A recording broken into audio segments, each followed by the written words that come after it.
রাধে রাধে বন্ধুরা, তোমরা সবাই কেমন আছে? আশা করি ভালো আছে। তো বন্ধুরা, আমি চলে এসেছি আমার বন্ধুর কাছে। আমার বন্ধু মাছ ধরছে, তাই দেখতে দুপুরবেলায় এখন প্রায় 4:30 আসছে। ঘটনা ধরে মাছ ধরছে, তাই দেখে আসছি মাছ পেয়েছি কিনা, তাই জন্য এলাম দেখি মাছ পেয়েছি কিনা। আমরা এখানে ছোটোবেলাতে আসতে পারতাম না, জঙ্গল হয়ে থাকতো। আর এখন দেখো যে একটা পরিষ্কার হয়ে গেছে। মানুষের যেখানে আসা যাওয়া থাকে, যেখানে মানুষ কারবার করে, সেখানে কিন্তু জঙ্গল থাকে না, সেখানে পুরো সাফ হয়ে যায়। তো আজকে আমি এসেছি সেই জায়গাটা অনেকদিন পর। আমার বন্ধু মাছ ধরছে পুকুর পাড়ে বসে, দেখি টাটকা টাটকা মাছ পেয়েছে কিনা। তো চলো দেখি। তো আস্তে আস্তে নামতে হবে, দেখো বিশাল খাল আছে, একবারে পড়ে গেলেই জলে টমান। ওই দেখো আমার বন্ধু মাছ ধরছে, দেখলাম সবাই মিলে। তো মাছ পেলি? আর পাসনি? কখন তো ধরছিস? 8 ঘন্টা থেকে বন্ধু মাছ ধরছি, কিন্তু একটা মাছ পাইনি। খুব দুঃখজনক ব্যাপার এটা। পুকুর পাড়ে বসে থেকে পুকুরে ঠান্ডা হাওয়া খেচ্ছে, কিন্তু মাছ পাচ্ছে না। তা কি বলবো, কিছু বলার নেই। তো তোমরা বন্ধু লেগে একটা লাইক কমেন্ট শেয়ার করে দিও, আর আমার পাশে থাকিও। আর বন্ধু অনেকক্ষণ ধরে মাছ ধরার চেষ্টা করছে। যদি ভালো মাছ পাই, ছোট ছোট বড়, তাহলে বাড়ি নিয়ে যেয়ে ভালো করে ভেজে রাতের বেলায় গিন্নির সাথে ছেলেপিলে নিয়ে খাওয়া যাবে আরাম করে। তো বন্ধু এখন পাইনি। তো তোমরা ওপরওয়ালার কাছে প্রার্থনা করো যেন মাছ পাই একটা বড় সড়ো দেখে, যেন একটা মাছেই 5 জনের হয়ে যায়। তো এই পুকুরটা দেখতে পাচ্ছ, এই পুকুরটা প্রচুর মাছ আছে। এই পুকুরটাতে প্রচুর বড় বড় মাছ আছে, প্রচুর লোকে মাছ ধরে পুকুরটায়। এই পুকুরের মালিক কোনোদিন বকে না কাউকে। এই পুকুরের মালিকরা মনে করে এই পুকুরে যত মাছ ধরবে, এই পুকুরের মাছ তত পারবে।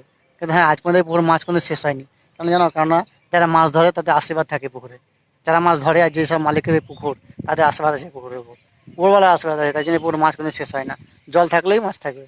তো প্রত্যেকজন মাছ ধরে পুকুরে, কিন্তু কেউ কোনো বকাবকি করে না মাছ ধরার জন্য, একমাত্র বিনা জাল ছাড়া। ছিপে যেই মাছ ধরে কেউ কাউকে বকে না। তো আমার বন্ধু এখনো মাছ পাইনি, দেখা যাক কখন মাছ মাছ পেয়েছে। তো আজকে সেরকম ওই পুকুরে ভিড় নেই, কারণ আজকে তো হচ্ছে 1লা বৈশাখ। আজকে সবাই আর ধুমধাম করে ফিস্ট করবে, আনন্দ করবে, মদ খাবে, মাংস খাবে। বুঝতে পারছো আজকের দিনটা কেমন দিন। আমাদের বাঙালিদের, আমাদের সনাতন ধর্মের আজকে হচ্ছে বৈশাখ মাসে 1 তারিখ, 1লা বৈশাখ। তো আমরা কোনো আনন্দ উৎসব করিনি, আমরা পুজো দিতে গিয়েছিলাম, পুজো দিতে সব দিয়েছি। তো বন্ধু এখন খাঁচে যাচ্ছে, কিন্তু মাছ দিচ্ছে না। বলছে মাছ খেয়েছে, মাছ টান মারছে কিসে, কিন্তু মাছ কিন্তু পাচ্ছি না। জলের ভিতরে মাছ আছে, উপরে আমরা কি করে দেখবো ভিতরে কি আছে। খাচ্ছে ঠিক, কিন্তু পোকাতে খাচ্ছে না মাছে খাচ্ছে, এটা বোঝা যাচ্ছে না। তো ঠিক আছে, চলো বন্ধু মাছ ধরুক, আমি এখানে এদিকে উঠে আসি, দেখি ও দেখতে পাচ্ছি কিনা। তো বন্ধুরা আমরা দেখতে পাচ্ছ, ওই আম গাছতলা, ভুতুরে আম গাছতলা অনেক হনুমান বসে আছে। চলো আমরা দেখে আসি হনুমানগুলো কি করছে।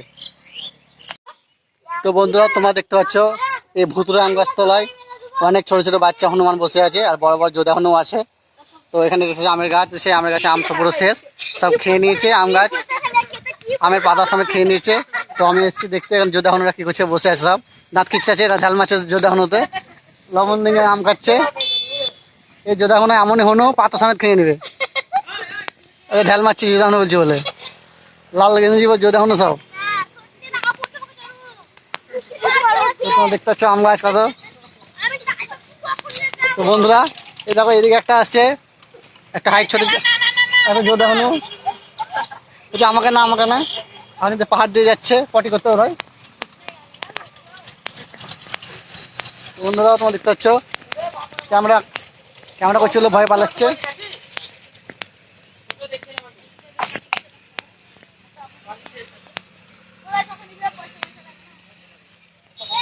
তো বন্ধুরা আমাকে ঢাল মারছে সবাই, আমাকে ঘরে যাওয়া যাবে না, কেন ওরা এমনি করছে, বা আমার দেখে নেবে ভিডিওর মাধ্যমে, তার জন্য আমাকে ঢাল মারছে। আমি এখন যেতে পারছি না, মোবাইল ভেঙে দেবে। তো বন্ধুরা এখানে একটা আম গাছ আছে, এই আম গাছের শেষ, আম পেরে পেরে।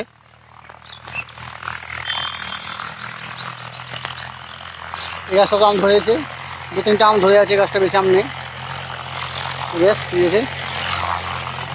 তো বন্ধুরা সত্যি কি মারছে, টাকা দিচ্ছে বন্ধুরা।